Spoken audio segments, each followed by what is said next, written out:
बिस्मिल्लाहिर्रहमानिर्रहीम। अस्सलाम वालेकुम नाज़रीन, आप यूट्यूब चैनल देख रहे हैं। मैं इमरान खान हूँ। सबसे पहले तो इमरान खान साहब से मुलाकातें नहीं हो रही थी और 6 माह हो गए हैं लगभग। पाकिस्तान तहरीक इंसाफ कहती है जी मुलाकातें नहीं करवाई जा रही हैं और बार बार परेशान किया जाता है। ख़ास तौर पे जो 2 मुलाकातें होती हैं हफ्ते में, उनमें से एक मुलाकात करवा दी जाती है कभी कभी और एक नहीं करवाई जाती। और अलग अलग मुलाकातें जो होनी होती हैं उनको इकट्ठा करके, यानी इमरान खान साहब ने फ़र्ज़ करें कि 4 लोगों से मिलना है और आधे आधे घंटे की मुलाकात है, या 4 मुख्तलिफ ग्रुप से मिलना है, आधे आधे घंटे की मुलाकात है, तो उन सारों को इकट्ठा करके एक ही दफ़ा आधा घंटा बिठा देते हैं।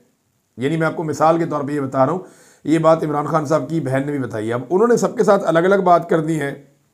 सियासी बात अलग होती है, कानूनी बात अलग होती है, फैमिली के साथ अलग बात करते हैं। तो ये सारी चीज़ें जो हैं वो बजाय इसके कि इमरान खान साहब को सही तरीके से मुलाकातों की इजाज़त दी जाए, मुलाकातों को रोका जाता है।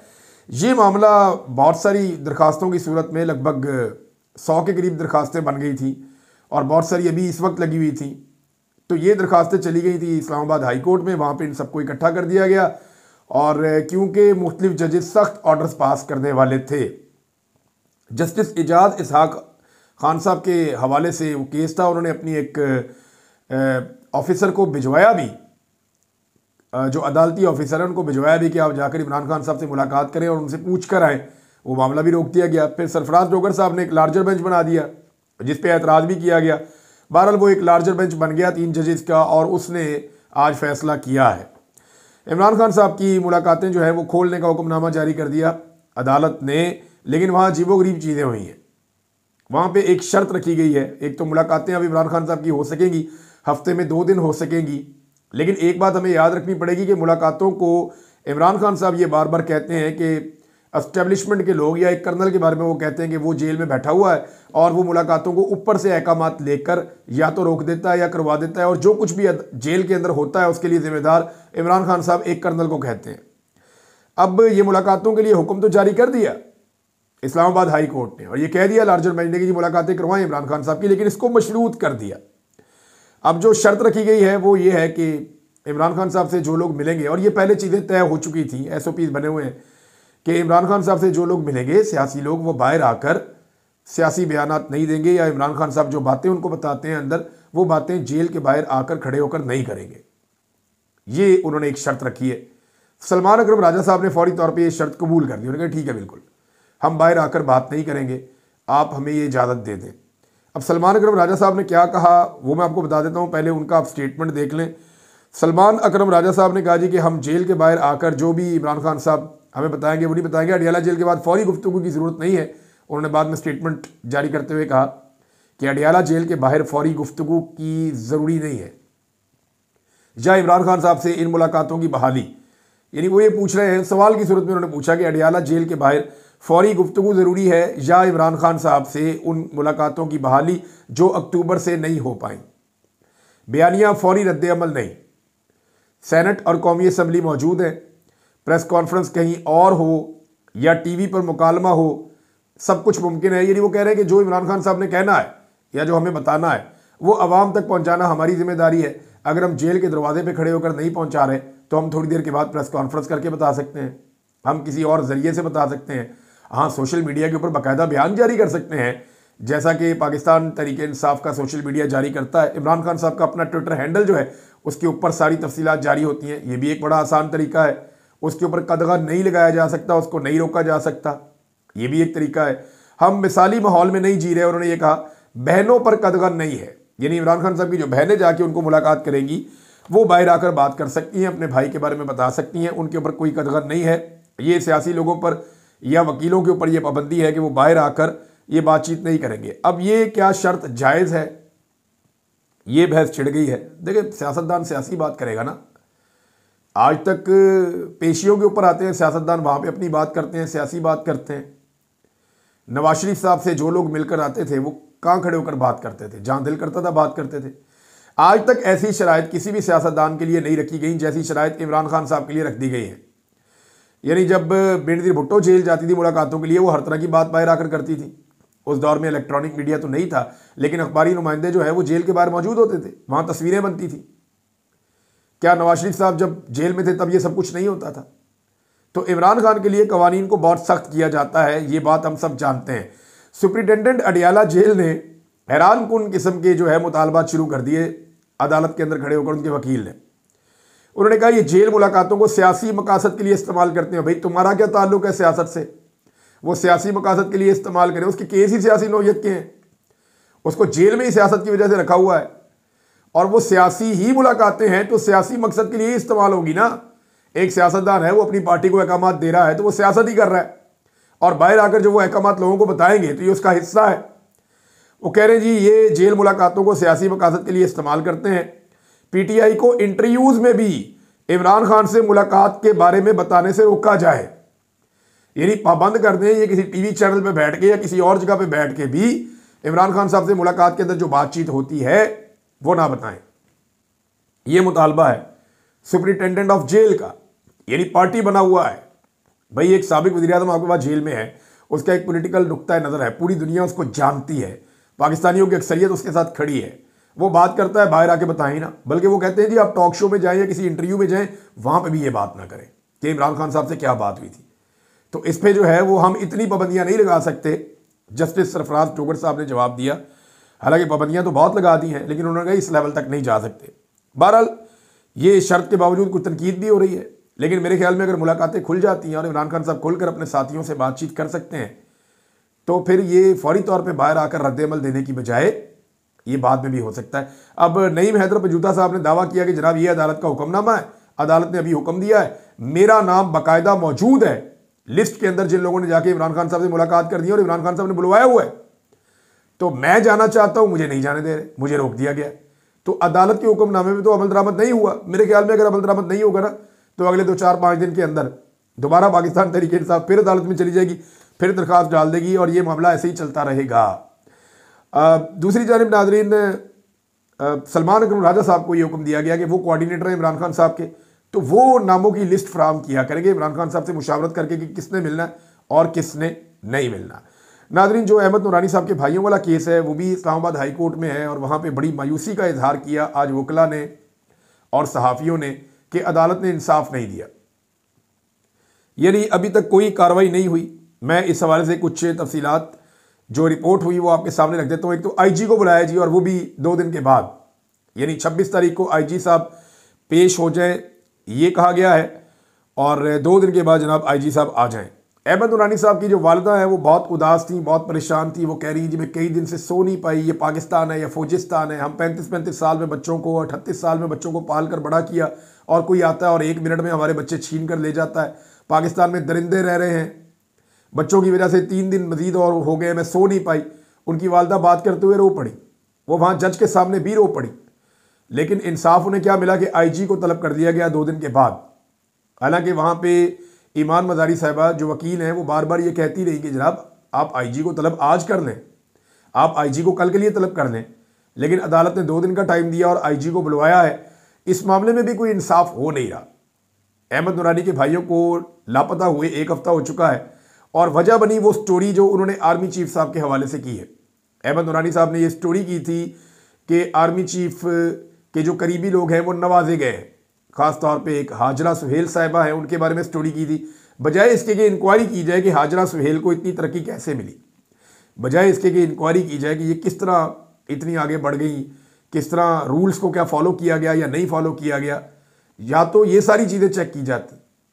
जुनैद अकबर साहब ये कर सकते हैं, वो पब्लिक अकाउंट कमेटी के चेयरमैन हैं, लेकिन मेरे ख्याल में वो भी ये नहीं कर रहे। खामोशी है उनकी तरफ से भी, उनको ये करना चाहिए। तो अहमद नूरानी साहब की स्टोरी के बाद जो मलबा है वो उनकी फैमिली के ऊपर गिरा और उनके भाइयों को जबरी तौर पे लापता किया गया है, जो नहीं होना चाहिए। ये बहुत बड़ी ज़्यादती है। मुतीउल्लाह जान साहब हैं, बाकी कुछ और सहाफ़ी हैं, असद तूर है, जितने सहाफ़ी वहाँ पे दूसरे मौजूद हैं, सराब बरकत साहब हैं, ये सब इसके ऊपर काम कर रहे थे और सब ने वहाँ पे आवाज़ उठाई है। बहुत सारे ऐसे सहाफ़ी हैं जो अहमद नूरानी साहब के बहुत करीब थे।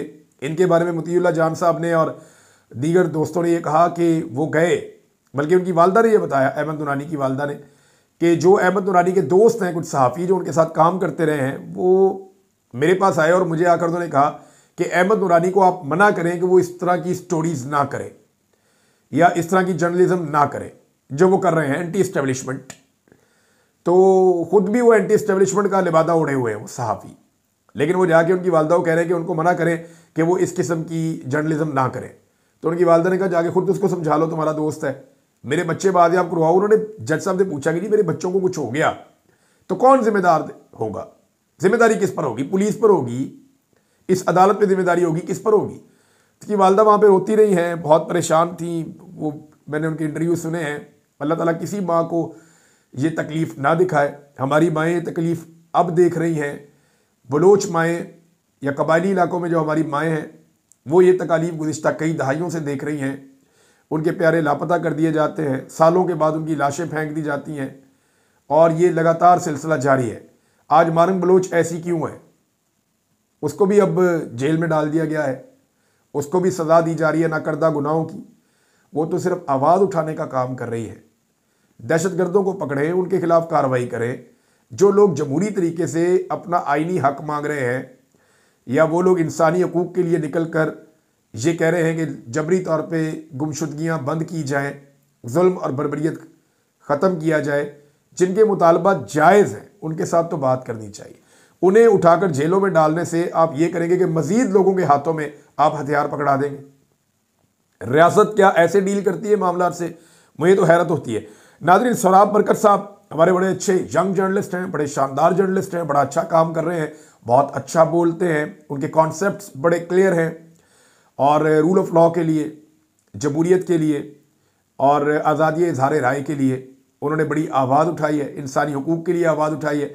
siyaasat.pk से उनका ताल्लुक़ है तो siyaasat.pk को वैसे ही टारगेट किया जा रहा है और इसमें जो सबसे फ्रंट पे हैं वो सोहराब बरकत साहब हैं, उनको भी अब टारगेट किया जा रहा है।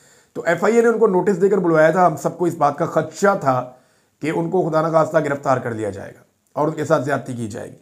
तो साद रसूल साहब का बहुत शुक्रिया, उन्होंने उनका मुकदमा उठाया, हाई कोर्ट के अंदर रिट की गई और इस्लामाबाद हाई कोर्ट ने 2 हफ्ते तक के लिए FIA को मना कर दिया है कि उनको गिरफ्तार नहीं किया जाएगा, उनके खिलाफ कोई कार्रवाई नहीं की जाएगी और उन्होंने फ्री कैन से जवाब तलब कर लिया। अब क्या लेकर जाएंगे?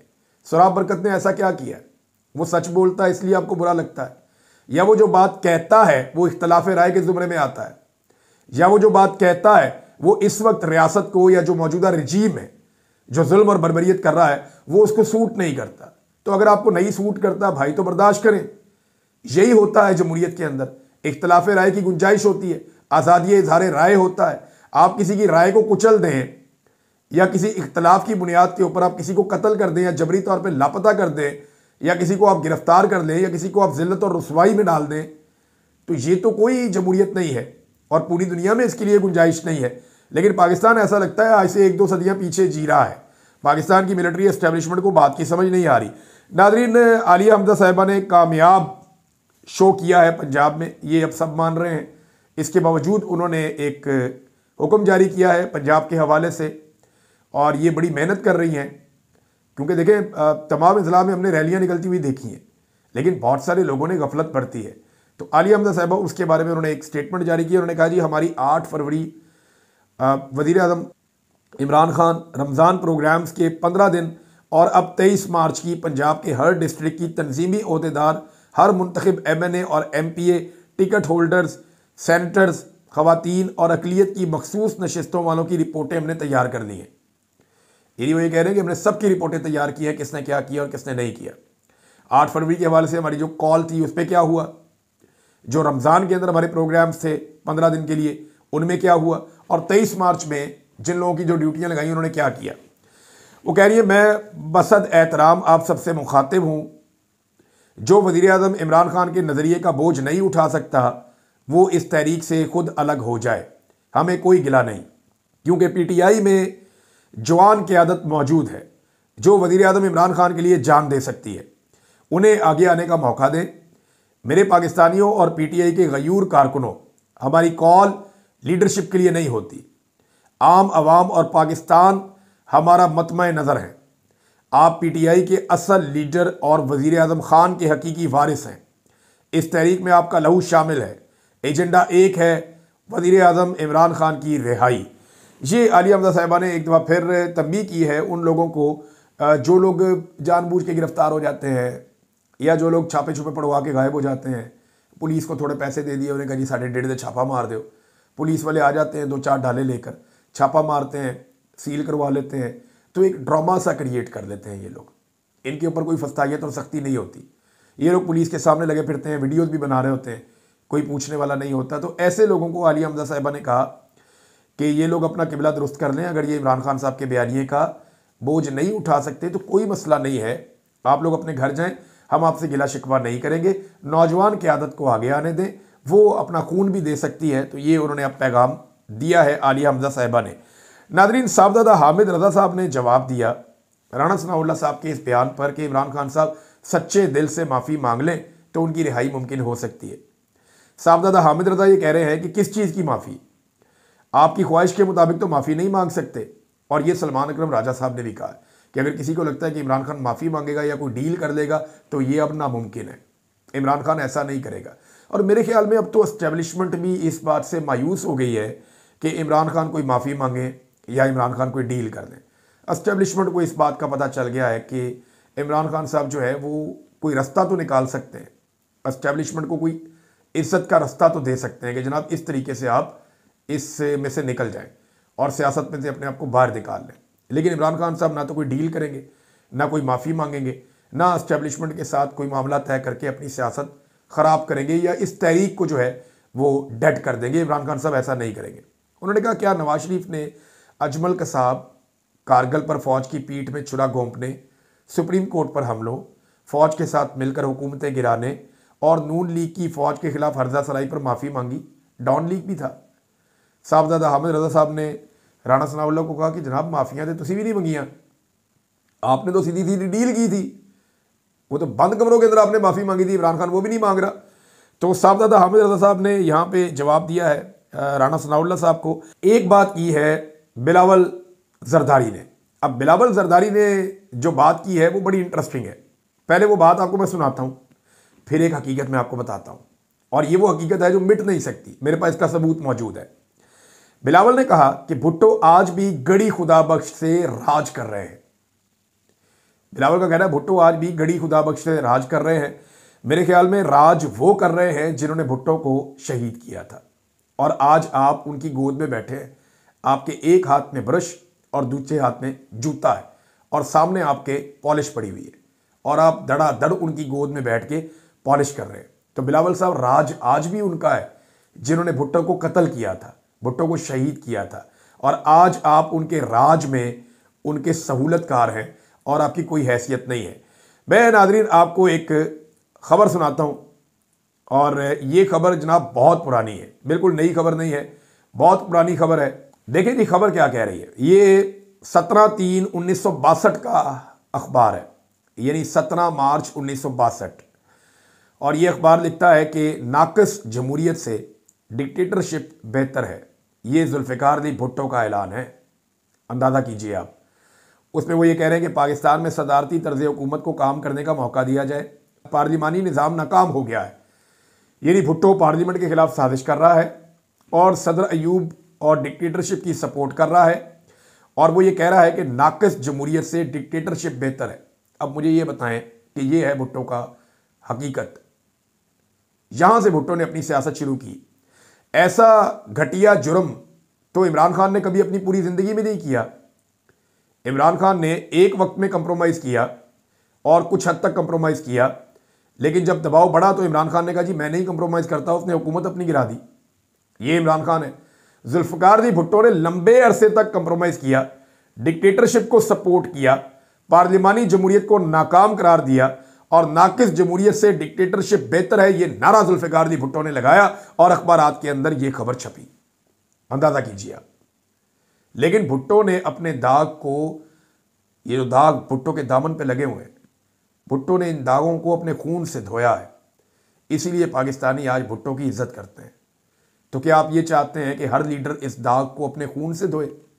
क्या इस बात का इंतज़ार कर रहे हैं कि इमरान खान को फांसी चढ़ाया जाए तब आपको यकीन आएगा कि वो अब एक नज़रियाती इंसान बन गया है? आप उसको दूसरा मौका कभी नहीं देंगे।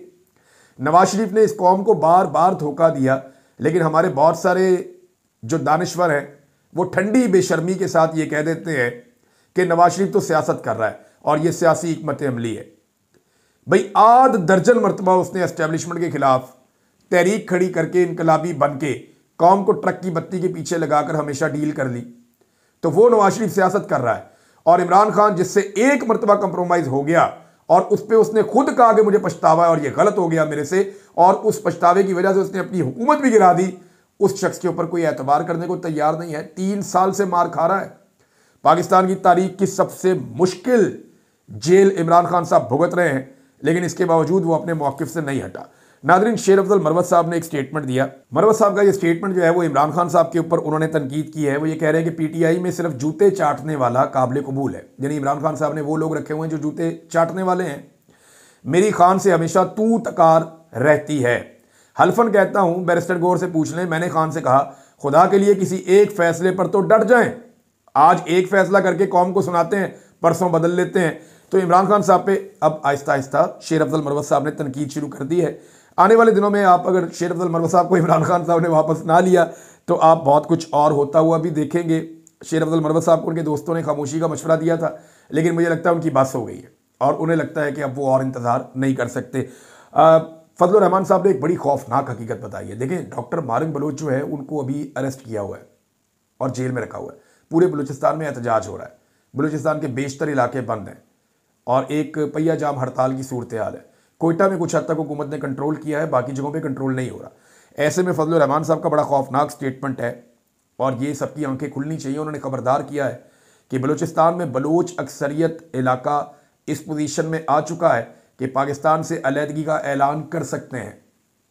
मेरी इस बात को तनकीद का निशाना बनाया जाएगा, लेकिन हमें हकीकत पसंदी से इस सूरत हाल की नज़ाकत को समझना होगा। फजल रहमान आज ये बात सबके सामने करने के लिए मजबूर हो गया है। नाज़रीन, मैं एक चीज़ आपको बताऊं कि पाकिस्तान पहले भी 2 टुकड़े हो गया था पाकिस्तान की मिलिट्री एस्टेब्लिशमेंट की ज़िद और अना की वजह से। खुदा न खास्ता फजल रहमान साहब जो बात कर रहे हैं, अगर ये मुल्क उस तरफ जाता है तो क्या बनेगा? इससे पहले पूरे पाकिस्तान को जागना पड़ेगा।